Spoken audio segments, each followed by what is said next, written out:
Today I'm thinking about getting new PC. So CPU and GPU is something I need to think about.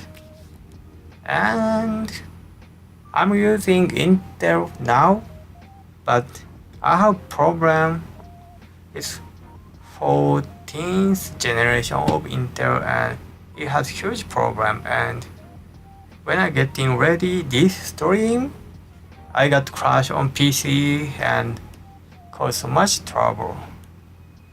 And that's why I'm thinking of refund the PC I'm using now and getting newer. So I made a small list here. CPU 1, CPU 2, GPU 1 and GPU 2. CPU Intel Core Ultra 7, CPU 2, AMD Ryzen 7, 9800. I'm not sure how to read it correctly. And that was the CPU and GPU graphic board NVIDIA GeForce RTX 5070 Ti. That's the one, 5070. That's really new one. And another graphic board is AMD Radeon 9070 XT. And this will be gonna be released soon. So not sold yet, but it will be sold. And so I don't know much about these parts. I generally know like Core i5 79 I see, and GeForce NVIDIA like 6, 7, 8, 9. I know that, but that's what I know. And I do not know much about the Radeon and Ryzen. I know there is, but I don't know what these like. And when I think back about these Intel CPU, I thought if there is such problem like bend with the heat or something, or the 13th and 14th generation has a huge problem. And my price range is Core 7, Core i7 or Core 7, this kind of range. So that's why I was thinking about the Core Ultra 7 and Ryzen 7. Alright. And I'm using graphic board 4070 Ti. So I want to upgrade the generation 4 to 5, but it also has a price. I think it can be expensive, I'm not sure. And also thinking about the AMD Radeon 9070 XT. Is that one? To be honest, I think it's the one, but and on news, the price range will be around same. GeForce, NVIDIA, and AMD. It will be produced more and price go down maybe. And also I'm thinking about there's some problem after they released some bug or BIOS update, these kind of things. So I want to know more about the CPU and GPU. So let's run together. Let's go. The new 9800X3D is actually more than 25% faster than the 7800X3D when it comes to multi-threaded performance, and more than 15% faster in the single-threaded benchmark. In a quick Blender render, it completed the test in 100 seconds compared to 134 with the 7800X3D Intel. But let's check out some games. Every time we tested a bunch of games with the new CPU, Slim win, with everything else favoring AMD to a different degree. Even in Formula 1 2023, which was one of the few games where the 265K beat the 7800X3D, the 9800X3D was ahead by almost 20%, with smaller but still significant improvements at 1440p and even 4K resolution. And there are a few games where they ended up fairly close, like the Spider-Man Remastered, for example, where the 9800X3D was ahead but not by a huge margin. And it was the same in The Witcher 3, when again AMD leads, but not by any significant amount. But in the majority of 40 titles we tested for this video, AMD was very comfortably in the lead. Black Myth Wukong is a good example of that, and very hard game to run, with the new AMD being 15% faster on both 1080p and 1440p, and about 10% ahead on 4K resolution as well. In Anno 1800, which does bounce between CPU and GPU limits depending on the scene, the 9800X3D ended up ahead by almost 40% on 1080p. And this is not really a game that benefits from 540Hz displays, but it is still a very impressive result. Far Cry 6 is a game that shows some pretty clear issues with the 265K at launch. So here, the 9800X3D is leading by more than 50% on 1080p and even 1440p, with a smaller but still significant lead at 4K resolution. In Shadow of the Tomb Raider, the 9800X3D is ahead by about 50% on 1080p, 25% on 1440p, and we ran into GPU limits at 4K resolution. While in Microsoft Flight Simulator, that can be both CPU and GPU limited depending on your setup, the 9800X3D showed a lot more benefit compared to the Core Ultra 7. Now, if you already own a 7800X3D, it is not really worth upgrading it. But I know that for a lot of you, this is the only game you play, and for that use case, the 9800X3D is the best option at the moment. Now, as usual, I'm not going to talk about 40 different games individually, so let's check out some summaries instead. On 1080p resolution, everything was running really well. Whichever game you throw at it, the CPU will run it easily on high refresh rate monitors. On 1440p, some games will be GPU limited and some will be CPU limited, but again, most games will run well on high refresh rate monitors, assuming you have a high-end GPU to go with this CPU. On 4K resolution, you are generally GPU bound, but in my opinion, I still think it is very useful to see a large summary of what you can expect from this CPU when you combine it with a high-end GPU, because even though it doesn't just show the full potential of this CPU alone, you can still see that it can definitely make a difference in quite a few games on this resolution.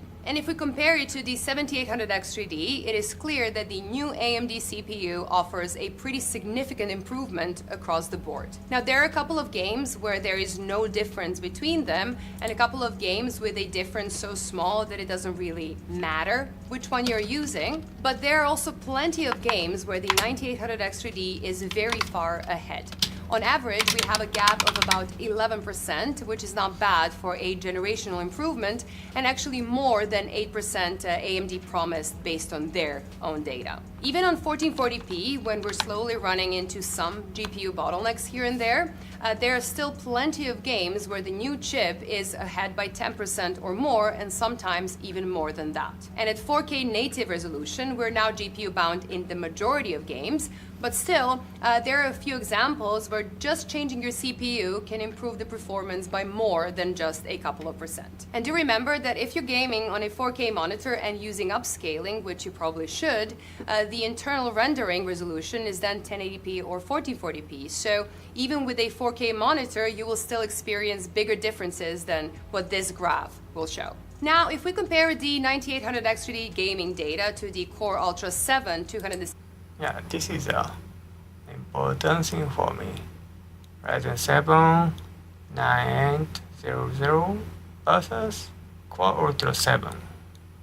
65K, it just feels like you're comparing two products from a completely different era and not from the same generation.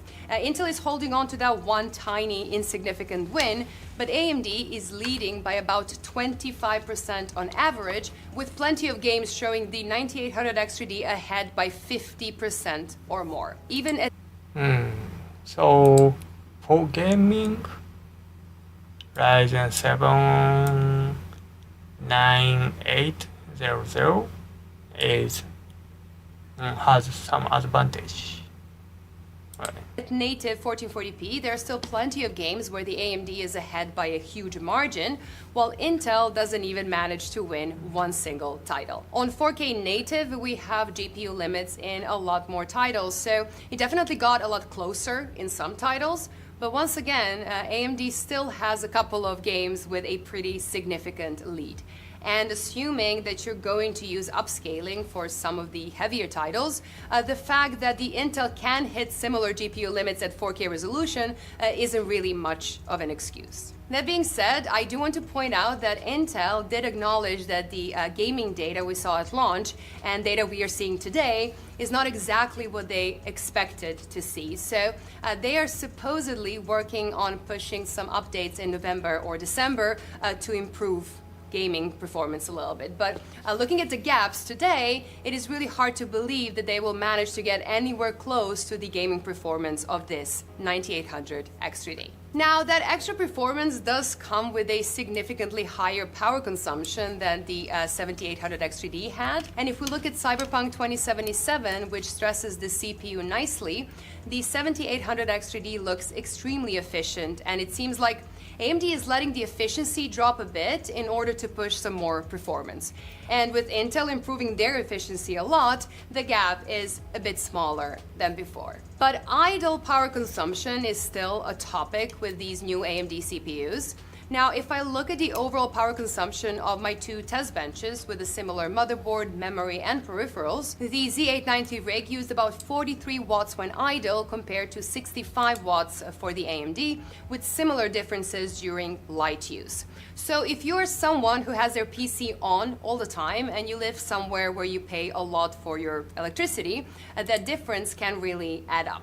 And I have to say it's a bit frustrating that this has been known for a while and nothing was really changed. So it is definitely something I wish AMD would look into a bit more. So overall, the Ryzen 7 9800 X3D is a very impressive product. And as I said at the start, it is the ultimate gaming CPU that you can get right now, with Intel not offering a real alternative at the moment. The Core Ultra 7 is a more capable processor when it comes to other workloads, and it has a lower idle power consumption, so I guess it might make some sense for some people, depending on their use case and balance between work and play. But if you mostly care about gaming, AMD is so far ahead. Plus, it is not really lacking when it comes to general use either, and it still offers more than enough performance for most applications people will use, and even creative ones. And there's some other benefits that AMD has as well, like using the same AM5 socket, so you can just use an older and much cheaper motherboard for it instead of having to buy a new expensive one like you do with Intel's new processors. Now, if you already own a 7800 X3D, I don't really think it's worth upgrading it, to be honest. And if you want even more raw performance, you can always wait a bit more to see how the 9950 X3D will perform. But for a new gaming system right now, the Ryzen 7 9800 X3D is the CPU to get, assuming you can actually find one. So I managed to buy this one a couple of hours after it launched, but from what I understand, they're pretty much sold out in most regions, including here in the Netherlands as well as the US. Now, some retailers even said that most of their incoming shipments for the coming weeks are already sold out as well. So if you really want to get this processor, it is not a bad idea to turn on notifications on all shops in your region. So Ryzen 7 9800 is really good one, but often it's sold out, so it's good, but if you cannot get it, that's it. So right. Region, or even pre-order one, which is not something I often recommend. And I guess that alone should say plenty about this CPU. Anyway, this is all I have for today, but before I go, let's check out the sponsor of this video. This video was brought to you by Seasonic and their Vertex power supplies. These fully modular power supplies are extremely efficient and very... Thank you for watching and for staying to the end. Right. Let's see some. Oh, there's some note. Not bad.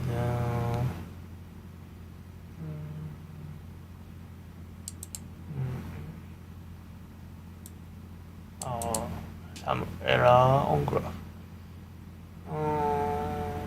Frame time. Game. Oh.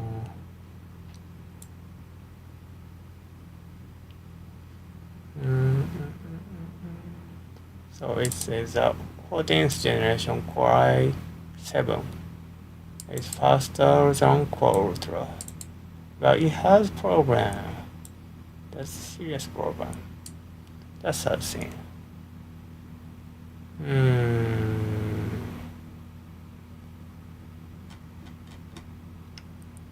Alright. The AMD Ryzen 7 9800X3D is here, and it's made some changes. Now, do these changes make it better than its predecessor, the 7800X3D? Oh, and can it actually close the... It's Ryzen 7 9800 versus Core Ultra 7. Which is best for you? gap in multi-core performance against the competition like the Intel Core Ultra 265K? And most importantly, is it a good value for the modern gamer? Well, we're going to find out all that right here, right now on Robitech. As if 2 launches this fall weren't enough, we have a third contender for your hard-earned cash. And if you're building or buying a gaming PC in 2024, you now have 3 choices: the new Core Ultra 265K, the Ryzen 7 7800X3D, and now the Ryzen 7 9800X3D. And like we learned in our review of the new Intel Core Ultra, cash is still king. And I do mean both kinds: the money that's in your pocket and the system resources that are aiding your CPU. So now that we have tested both the Ryzen 7 9800X3D and the 7800X3D, as well as Intel's Core Ultra 265K, we now have a more definitive answer to which processor or processors are going to be the best value. So let's start with price. The newly released Core Ultra 265K was listed for around $400, which this was supposed to be the MSRP. For some reason, the launch price was $10 higher when we made our Core Ultra video. As for the 7800X3D, we've seen this thing fluctuate pretty much all over the map. Newegg had it listed for just under $480. We don't expect prices will stay here with the release of the 9800X3D, so it is possible with the holiday season these might be a hot ticket item. That is, if you can find one at all, because right now they don't even sell them as mainstream Newegg right now. They're sold by third party. What about the 9800X3D? Well, at launch, the 9800X3D will have an MSRP of $479. Whether or not you'll find one at that price, well, that's anyone's guess. But what about the value? On the one hand, you have Intel. It's a new CPU that is less expensive, but you do have the new platform tax with Core Ultra. That means a new Z890 motherboard, and if you were upgrading from 13th or 14th gen and still running DDR4, that also means DDR5 RAM too. Luckily, the prices for DDR5 have come down. On the AMD side, you have a number of options. Now, granted, if you're coming from Ryzen 5000 or an older platform, the same would apply here too. You have new motherboard, new RAM. However, the options are much broader. You have X870, X870E, X670, X670E, B650, and B650E. And all of them will support the 9800X3D with the right BIOS update. When you compare the cost of a Z890 motherboard with a variety of X or B series boards, the price delta between the platforms almost vanishes. Okay, so let's dial things back a second, because we should talk about what's new with the 9800X3D before we get too far along. The first and most obvious thing that's new is that this chip is built on AMD's Zen 5 architecture. On release, we saw the Ryzen 9000 series perform significantly cooler and a bit more power conscious than their 7000 series predecessors. So with the 9800X3D, what we have is an 8-core 16-thread CPU that has a higher base clock than both the 9700X and the 7800X3D, while matching the 120-watt TDP of the 7800X3D. But the bigger and more significant change here is where the 9800X3D stashes its cache. And no, they didn't pile on more cache, they just stuffed it into the mattresses. See, in the previous X3D processors, like the 5800X3D and the 7800X3D, AMD stacked layers of extra L3 cache on top of the CPU cores. Now, the big challenge here that these X3D processors face is actually heat.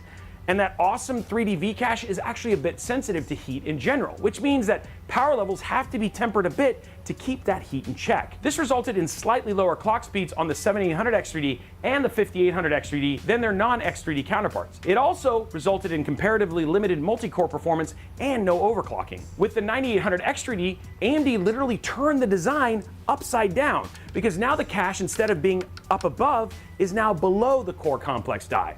This means that there is a better overall contact between the cores and the cache.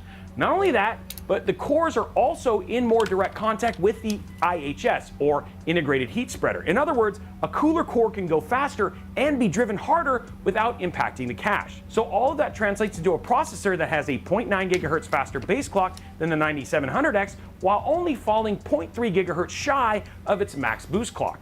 Granted, it's doing that at nearly double the TDP and default socket power, so we'll have to see what that all translates to into our tests. And you know what translates very positively in our tests? Viewers like you, who subscribe and ring the notification bell here at Robitech and also over at Robitech Live. And now, let's look at some data. As a recap from our Core Ultra video, we ran the same tests on both platforms within the same environment, keeping core components in our test benches as close as humanly possible. We also made sure that our Intel motherboard and Asus ROG Maximus Z890 Hero was running at Intel stock performance settings. Both the 7800X3D and the 9800X3D were running on the new X870 platform also. Okay, so let's start with Cinebench. The single core performance of the 9800X3D was not only stronger than the 7800X3D, but it overshadowed the 265K by about 28%. That is a significant lead, but it's also not terribly surprising, remembering that the 7800X3D and the 9800X3D have that stash of L3 cache. However, in multi-core performance, the 9800X3D tried to split the difference between the 7800X3D and the 265K with a 27% lead ahead of the 7800X3D, but it couldn't quite close the gap with the 265K. Now, moving on to CPU-Z, we get a bit more of a humbling story for the 9800X3D. While it still had a 15% lead over the 7800X3D in single-thread performance and a 19% lead in multi-core, it just couldn't match the power of the 265K. Okay, so let's talk about power, because this kind of seems to be the thing that at least the chip makers seem to be excited about. We looked at the power and thermals under load in Cinebench. The 9800X3D averaged 80 degrees Celsius while drawing an average of about 147 watts. Interestingly enough, this was on average 3 degrees warmer than the 7800X3D and while drawing more power. The 265K, on the other hand, ran 7 degrees cooler at 73 degrees Celsius while drawing an average of just over 179 watts. So what does this mean when we look at performance per watt? Now, if AMD is still looking for leadership here, it's lost a lot of ground. So if we were to take our average Cinebench score and divide them by the average wattage for a rough performance per watt score, with a score of 156, the 9800X3D falls behind its predecessor at 211 points per watt. And it also dips below the 265K score of 193. Again, this is a very rudimentary metric here. It tells a story, but it doesn't tell the whole story. If we look at Puget Bench, we have some real-world comparisons for creative applications like Adobe Premiere and Photoshop. Now, during our initial test, we saw the new Core Ultra 7 fall behind the 9800X3D by 8% in Adobe Premiere and by a massive 39% in Adobe Photoshop. But remember that opener about day one metrics? Well, our Puget Bench numbers changed drastically after a microcode update on the Intel side. While the 265K still came up short in Photoshop, the update helped narrow the distance between the two from 39% down to 24%. While the 9800X3D still had a significant lead over the 265K, shaving 15% off that gap is not nothing. As for Premiere Pro, the 265K went from falling 7% behind the 9800X3D to leading it by 11%. This is basically telling us two things. First, it tells us that things can change dramatically after launch, like good soup needing a little bit more time to simmer. The 265K is actually looking better after launch. However, there is still our second thing, and that is, if you've historically looked at the AMD X3D CPUs as a all play and no work, things have kind of shifted. We're seeing some impressive generational uplifts in X3D capabilities outside of gaming. In other words, the new X3D chip isn't quite the one-trick pony it was, and the lines that used to be more clear-cut aren't. However, we also have an Intel chip that's looking better than it did at first glance. And since we've talked about better, it's time to take a look at gaming. And if you were hoping for less of an AMD-led bloodbath here, you're looking in the wrong place. At 1080p, the 9800 X3D showed on average a 10% gain over the 7800 X3D with significant gains in Modern Warfare 3's campaign mode, Fortnite, and Baldur's Gate 3. However, in games like World of Warcraft, Starfield, and Assassin's Creed Mirage, the 7800 X3D reminds us that it can, and I quote, still keep up with the youths. As for the 265K, it fell 22% on average behind the 9800 X3D at 1080p. Moving on to 1440p, the 9800 X3D still held a lead on average, but the margin slimmed a bit between it and the 7800 X3D.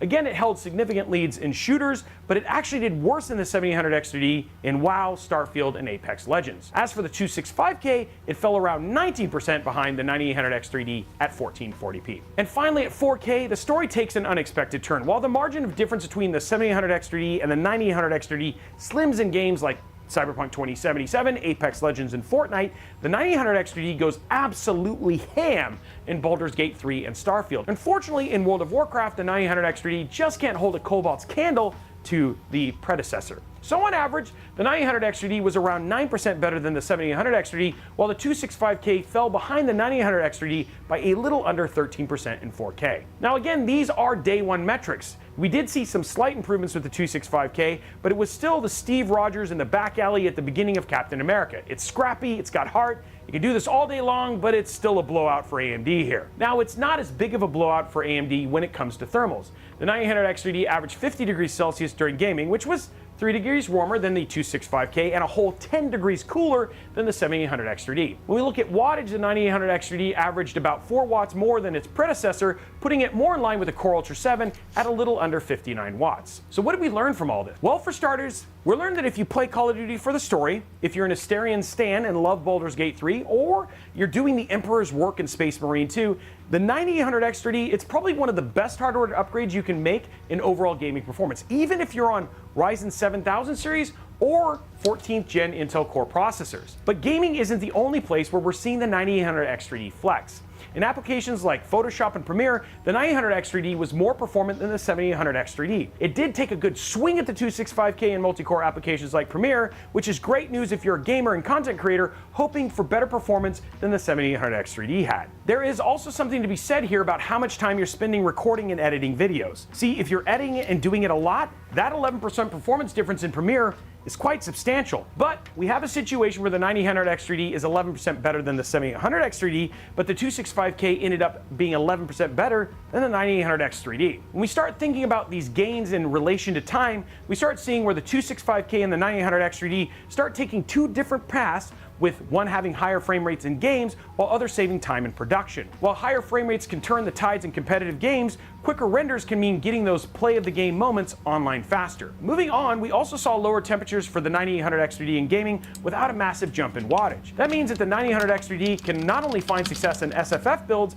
but it also has room for that overclocking AMD says that it's now capable of. But it wasn't all gains across the board for the 9800 X3D. Some titles like World of Warcraft, Assassin's Creed Mirage, and Cyberpunk 2077 either didn't care for the 9800 X3D or were unfazed by it at the moment. The other reality here is that if you're using your PC for applications that are placing a heavier reliance on CPU multi-threading, the Core Ultra 7 is still leading the charge there by a significant margin in some applications. Our instincts tell us that Intel isn't done squeezing performance out of the Core Ultra CPUs, and if the recent microcode changes and Windows updates has shown us anything, heck, even if the Ryzen 9000 launch has shown us anything, it's that all could change wildly in an instant or with an update. And with all that in mind, what is your recommendation? Are you still going to just tell us what you did in the Core Ultra review and tell us to wait? So if you're on an older platform like 10th gen Intel or older Ryzen and you're looking to upgrade and gaming is the highest priority, guys, the 9800 X3D is not only killing it in gaming, but it also opens up potential upgrade paths on AM5 that, you know what, may or may not exist on LGA 1851. Now, if you're already on AM5 but you want to boost game frame rates, the 9800 X3D has the juice you're looking for. This is especially true if you have a budget-conscious build with a 7700X or below. The exception here is that if you're already using a 7800X 3D, the gains in multi-core performance and improvements in some games and applications are nice, as is the lower thermal averages in gaming. However, you have to look at whether or not the gains are enough for you. Now, looking at our averages, the uplift is roughly 7 to 10% in gaming performance, 11 to 15% in creator applications, and over 20% in multi-threaded applications. None of that is insignificant, but for what you want to do with it, is that uplift worth close to $500 to you? So let's do a little thought experiment. If you have a hypothetical 7800X 3D build and you were thinking about upgrading, what will give you the most value for your dollar? Is it an upgrade that would improve CPU-bound tasks, creator applications, or gaming? To ask that question in another way, do you need improvements in those first two areas without sacrificing the third? But let's say this hypothetical PC is using an RX 6000 series or RTX 30 series GPU. Would applying that $500 to a new GPU give you better overall performance for the category or categories that are most important to you? For context, that $500 could buy you an RTX 4070. Again, it's your money and you decide what's most valuable. So with all that said, if you're starting from zero and you're buying or building a PC today for gaming, streaming, video editing, the 9800X 3D is the current best-in-class CPU for gaming that can get the job done for content creation as well. It's a solid pick for gaming content creators, especially for an esport pro who needs as many frames as possible for competitive play and you're creating content alongside your gameplay. That being said, if the price for the 7800X 3D comes down, it's still an incredible option for the builder looking to squeeze performance out of every dollar spent in their builds. We'll have to see what the price delta is in the wake of the 9800X 3D, but if it's greater than 10%, the 7800X 3D is still a solid buy if gaming is your priority. But honestly, at the 9800X 3D price and the difficulty of finding one in stock, we're pretty sure that AMD is leading the 7800X 3D to where the red ferns grow. If you're building or buying a PC that needs strong multi-core performance for gaming and beyond, the 265K is really compelling here. While it couldn't compete with the frame rates of the 9800X 3D, let's be honest, it's still a good gaming CPU in the games we tested. And in some cases, those differences weren't as stark.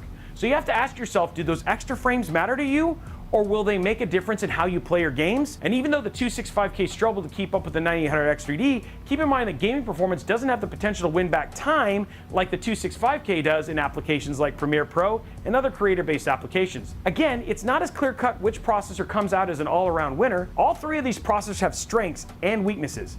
AMD very much in gaming, Intel very much in multi-core.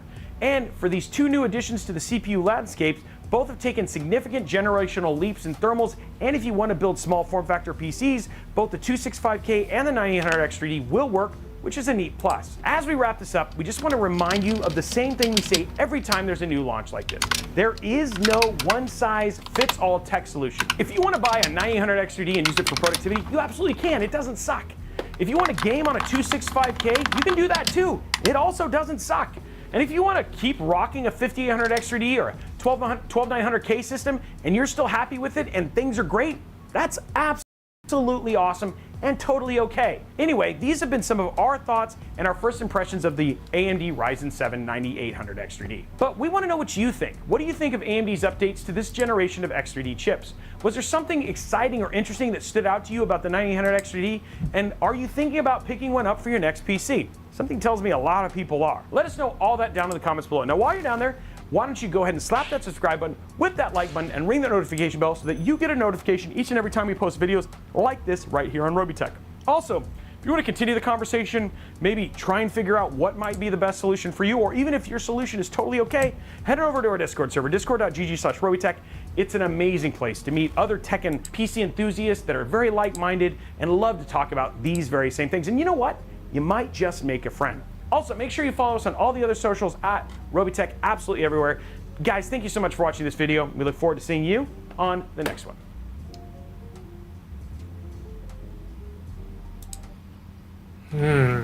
Alright.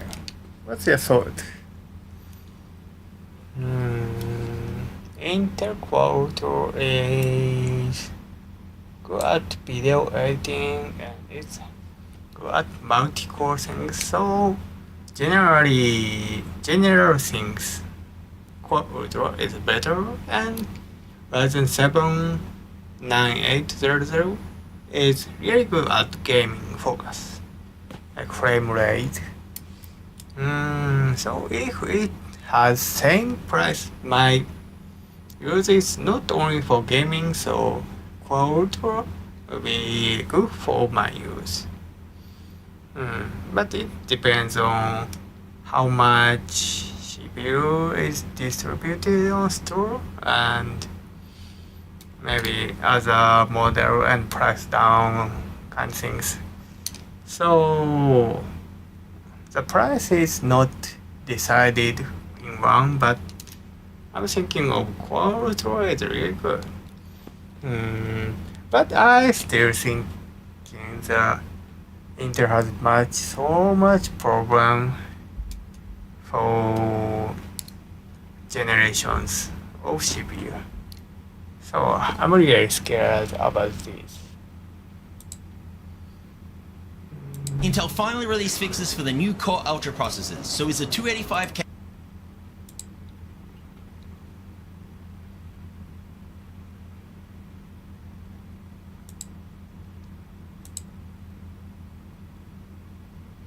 now worth buying? In this video, we are going to find out. My name is Matt, I'm a former rocket scientist, and Should you buy the Core Ultra 9 or Ryzen 7? my goal is to help you make the right component choices and put them together the right way every single time. In the UPC FC series, Intel conducted an investigation and determined memory latency, and they estimated that this issue impacted performance anywhere from 6 to 30% setting responsible. To see the impact of these changes on performance, I decided performance enhancements will be enabled by a new firmware that is currently an AMD AM5 Open Bench Tables 48-48-90, increasing 1% lows for cyber%. In order to thoroughly test the CPUs, I'm introducing the components.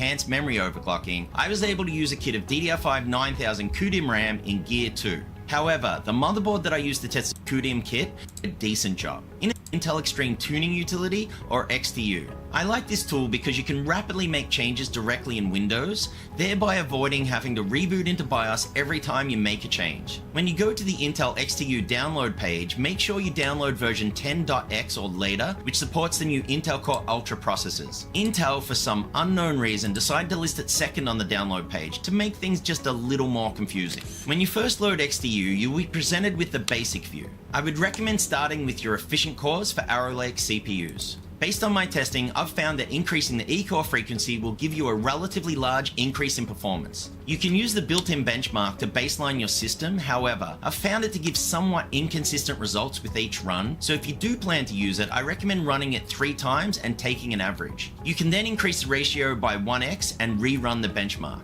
You are looking for best performance, not the highest and more comprehensive tool like core ratio on the overclocking page. After you're done tuning your CPU cores, you can go back into XT, file in BIOS, change your power plan in Windows. Keep that in mind if you don't have application optimization or APO, which is a Windows app that optimizes thread scheduling for selected game titles. As mentioned earlier in the video, Intel acknowledged that the APO was not functioning correctly with Core Ultra 200S processors, but that the issue has since been fixed in later versions of Windows. So I decided to try it with Total War Warhammer 3.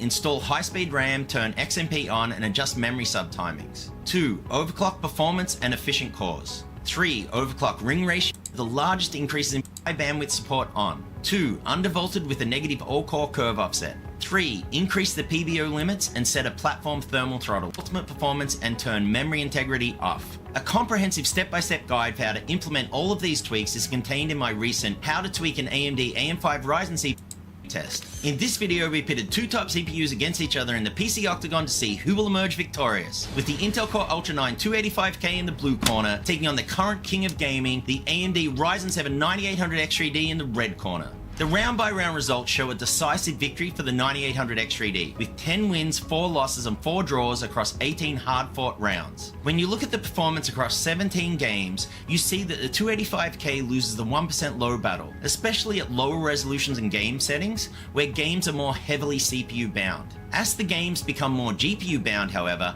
it's able to not only match the 9800X3D, but beat it in average FPS by around 5%, which is quite impressive. If we now look at professional workloads such as Blender and 7-Zip, the 285K dominates with advantages of over 50%, which is not surprising given the much higher core count. The good news with the new Core Ultra 200S processors is that this performance comes with significant improvements in efficiency, with the 285K able to beat the 9800X3D in 3D Mark time spy, while losing So what was a Blender?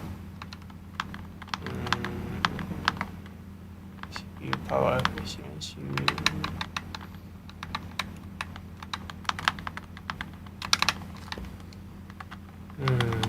For gaming, Ryzen and professional workloads such as Blender and Blender. The Core Ultra 9 has advantage.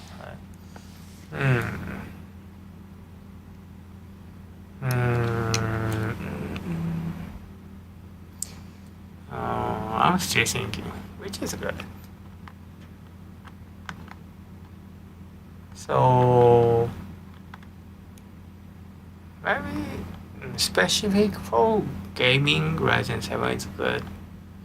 Ryzen 7 9800.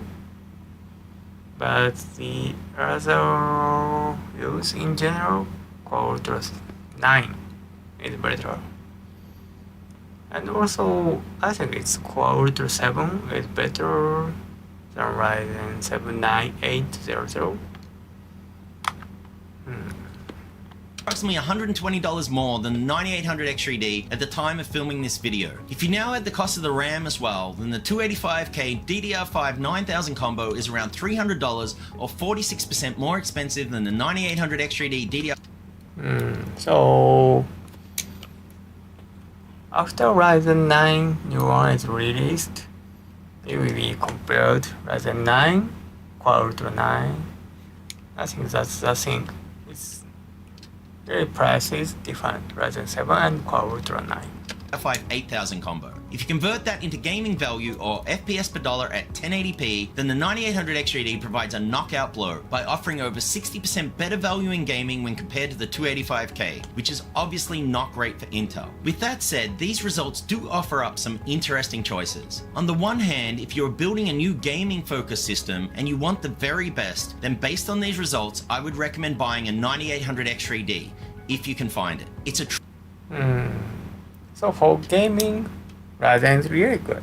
truly amazing the gaming price. chip that offers outstanding performance at an equally great price. However, if you do a lot of professional workloads in addition to gaming, and you believe that Intel will indeed improve gaming performance with their next Is it the update kind of things?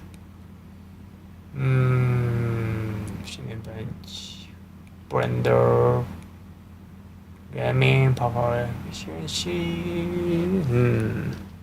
firmware update, then the 285K might be an attractive option. It will unfortunately cost you more, and availability of the 285K is not that much better than the 9800X3D, but it might finally offer Intel fans a compelling reason to upgrade. I was actually quite impressed with how competitive the 285K was in these tests. The only thing really letting it down is the price, which is something Intel can do something about. Hopefully they can come through with their new firmware update in Why? What is the for Cinebench? Mark document.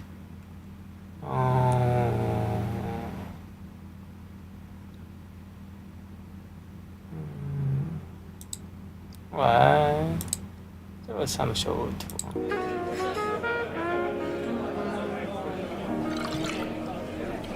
Look, I'm telling you, my performance uplift ain't that bad. That's I for know one. we have no Intel. performance gains compared to the 4900K, but the efficiency is better. It's like 45 something better. No, for the last time, I'm not interested in buying you. Hey, you know what product is good. Oh. Hello. Oh, hi AMD. How you doing? Just wanted to let you know that I have new CPU. wanna buy me? Yes. Let's go have some gaming. Let's go to my place. I'll insert you to my computer. I am 50% better than Intel. I know that you're the best. Wink, wink.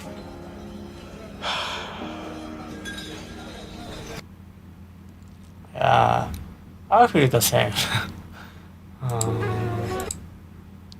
Hmm.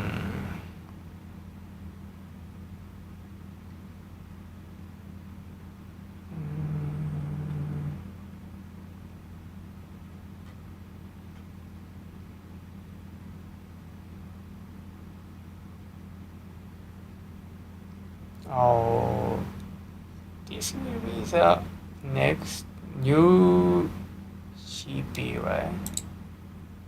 This is one of the most important reviews that I'm gonna make this year. I finally bought the Ryzen 9 19950X, the flagship, the best CPU that AMD has. I finally compared it to the Core Ultra 9 285K. And you think, why is this important? It's important because this guy over here, the RTX 5090. And this guy slightly changed the game because one might not have the edge over the other anymore. I want to know how good is the Ryzen 9 9950X against the Intel in creative workflows, and some of the things that I've seen other reviewers make already. They weren't kind of happy with the Intel, they weren't kind of happy with the AMD. What I'm happy with is that these guys are battling it out on the top, and that means we're going to take the benefit. As creators, this is one of the best times to build a creator PC, but which one is better? There's a lot to talk about. Let's go.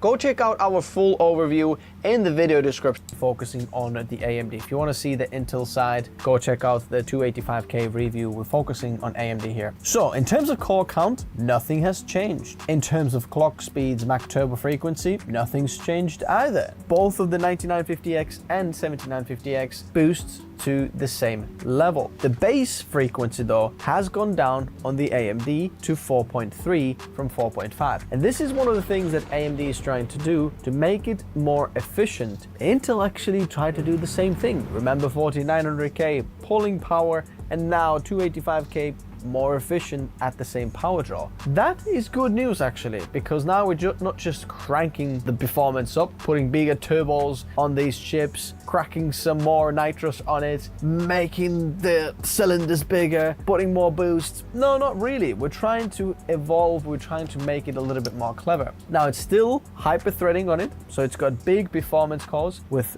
2 threads per core. Whereas on the Intel now skipped completely multi-threading. There's only single threading on all of the P and E cores, which is interesting. Max PCI generation, PCI 5. There's PCI lanes, 24 lanes on each as well, DDR5. In terms of cache, it hasn't changed, L2 cache either, but I found very specific in somewhere in some specs, I can see that the L1 cache has actually changed from 64 kilobytes to 80 kilobytes. So the fine fastest cache in there has actually increased. The base power hasn't increased at all, and the turbo power has actually come down. And we'll talk about the power draw a little bit later, but you can see 7950X was pulling 230, now we're around 200. iGPU is exactly the same, and in terms of process node, now this is interesting. AMD has always been ahead with the process node, you know, whenever you can remember. TSMC 7, Intel was still on 14 on Intel. Whenever AMD went back down to 5, then Intel was on 7, and so on. Now Intel is using the 3nm TSMC, probably like similar what Apple is using. The 9950X is using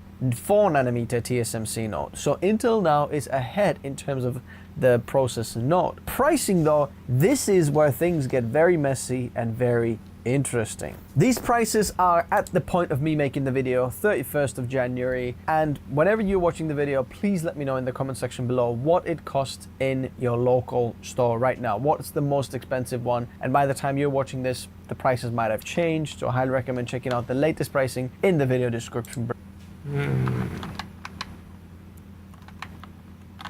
The price.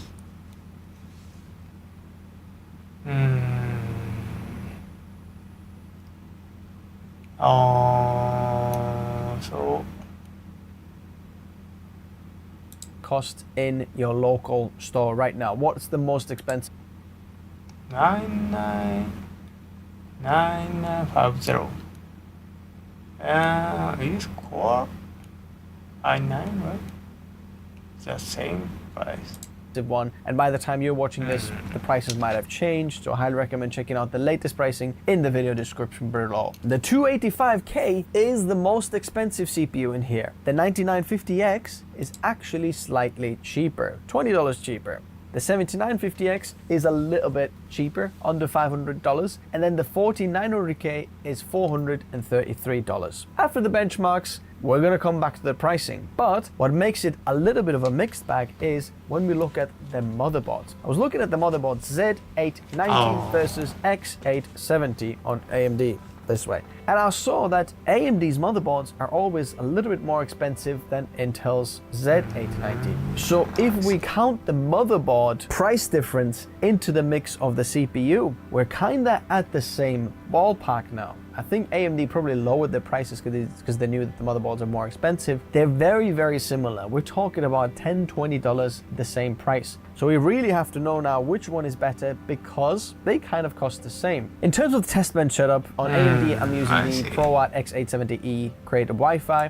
So the PC price might be the same. The CPU, motherboard, that's the balance. Intel is expensive, but motherboard is cheap. Maybe because it's produced more. And also I'm thinking about the next generation, change the CPU, like motherboard compatibility kind of things. Intel maybe next generation okay, but next maybe not. I'm not sure about AMD next okay, next okay. I'm not sure, but I'm thinking about these kind of things too. The Core Ultra is tested on the Gigabyte Z890 Aorus Elite X Ice. Different RAM for all of them. I'll talk about that in a minute. The GPU is RTX 4090, not 5090. I'll explain that in a minute as well. For the cooler, we've got 360mm cooler or AIO on all of them. And we're using a Thermal Grizzly Cryonaut for the best cooling performance. And because of the best cooling performance, none of them are thermal throttling. In terms of the operating system, we're using Samsung 980 Pro and sometimes Project Drive 980 Pro as well. I'm not bothered about games at all. And just a side note, AMD and Intel, both of them, when testing with games, you know, when they sent out the review units, Intel did that and AMD does that as well. They recommend you using RAM DIMM sticks that are above their factory specs. They're telling you to use faster RAM that they officially support. And what happens when you use RAM that is out of factory spec? The warranty gets kind of messy. Now, we've seen that Intel's been very good at the warranties and giving them the CPUs, you know, if something's happened to the CPU, even if your XMP was on or whatever. The same with AMD. Just so you know, legally when you take them to court, you're probably gonna lose. But if you go to the shop, you're probably gonna get a refund. I don't know what kind of world we live in. But the memory controller is very important for creators because if we want more DIMM sticks and faster RAM, we need a good IMC. The 285K here has the best IMC right now. They support 6400 megatransfers per second, but on the fine specs it says that officially that should be a CU DIMM, not a UDIMM. AMD Ryzen doesn't support CU DIMMs, and CU DIMMs will run a lot faster. We've got some 8500, 9000 CU DIMMs. It's going to be super fast with the CU DIMMs. So Intel is leading in terms of the IMC.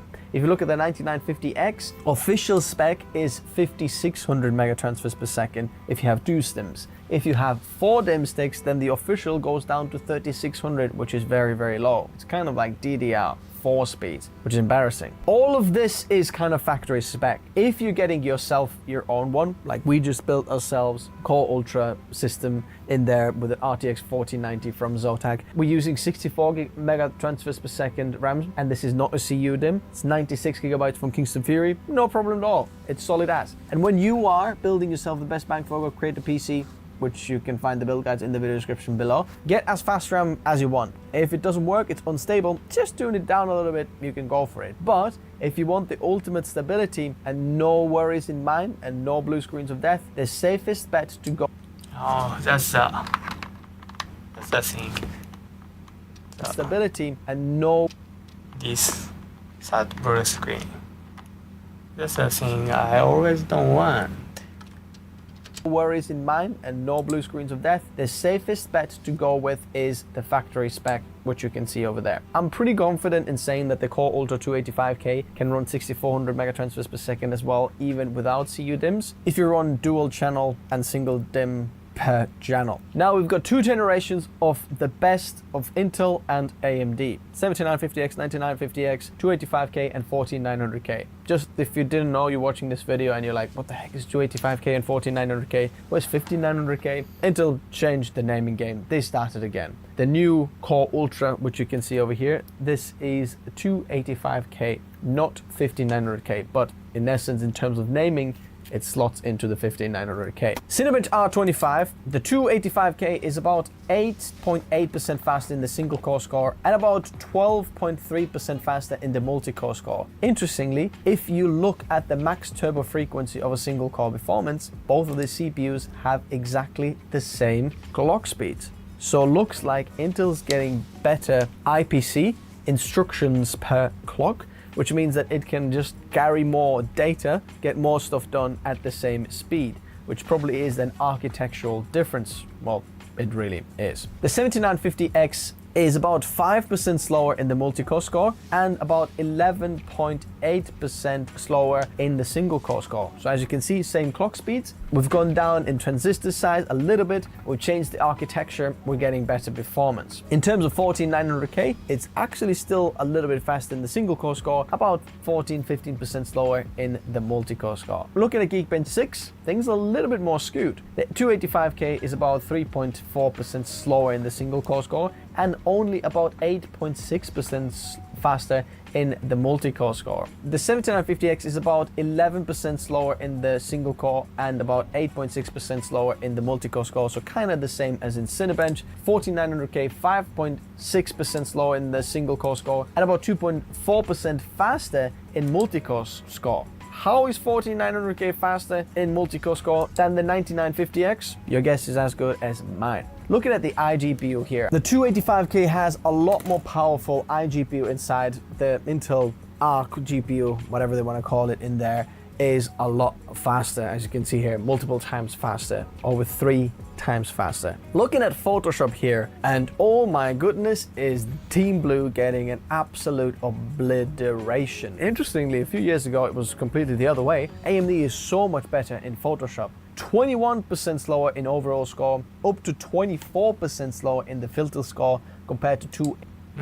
So it's surprising the Ryzen is better than Intel Core Ultra on Photoshop. Oh wow. I thought it's the other side, but I'll see. 85K. That is ridiculous. Intel is getting beat here. 7950X about 13% slower in the overall score, and the 14900K is about 16% slower in the overall score. Look at that, the 7950X is still faster than the 14900K. For some weird reason, the 14900K is actually faster in Photoshop than the 285K. I have to retest the 285K because there's been a lot of BIOS and micro updates and things like that. A lot of the articles online are saying that there are really no difference, but I'm gonna test it myself. Seems like the Core Ultra has some update or some setting or some kind of things. Something like that. It's the 14th generation Intel, right? This one, 14900K.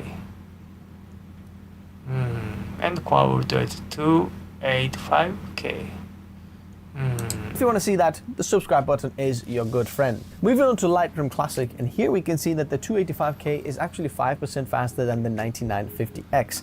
Interestingly, the active score, when you're actually working with your photos, moving faders, switching between photos, the 9950X is actually faster, which usually relates to single core performance, which synthetically is faster on Intel, but in actual application, the AMD is performing about 4% better. In passive scores, when we're utilizing multi-core score, we're exporting things, Intel is about 8.7% faster. The 7950X is about 12% slower, so we've gained a little bit of performance in there, and the 14900K is about 8% faster than the 9950X. As you can see, the 14900K is the fastest in this benchmark, so if you're looking for a good fast CPU, the 14900K might be a better pick for you, but we'll get to that in a minute. Moving on to Premiere CPU turned on, and you've seen a lot of famous YouTubers, big gaming YouTubers, they test these CPUs without the iGPU turned on. Premiere Pro and video editing is very important to turn on the iGPU. That tiny GPU inside the CPU that usually means squat and is just for troubleshooting actually has some super interesting and fast media engines inside that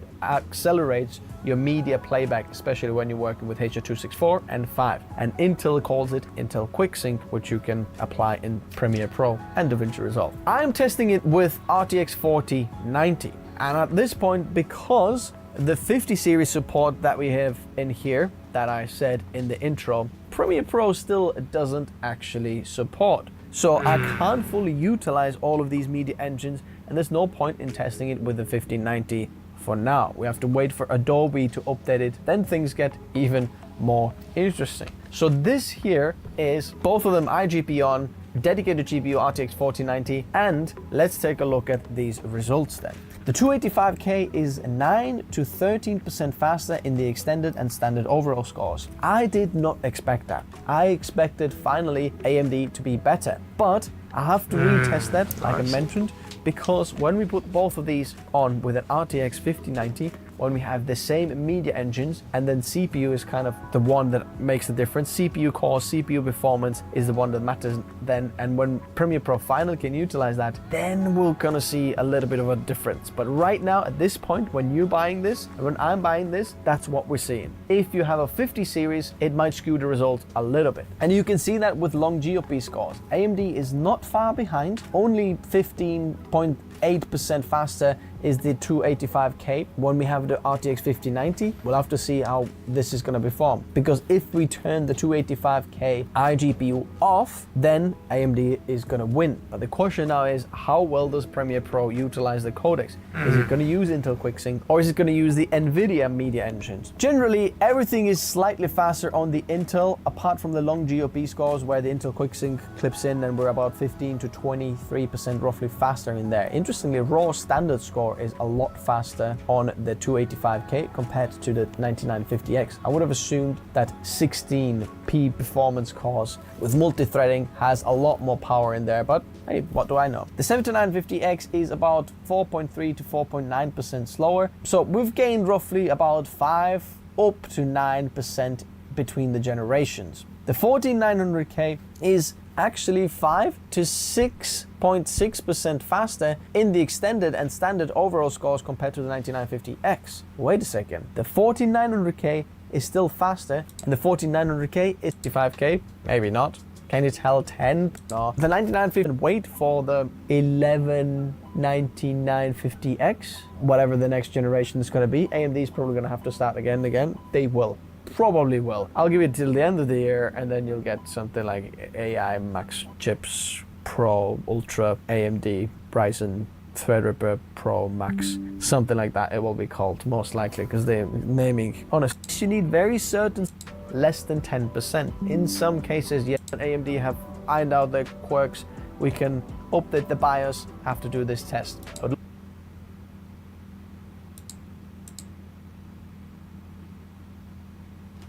Alright, what's your thought about Intel and AMD?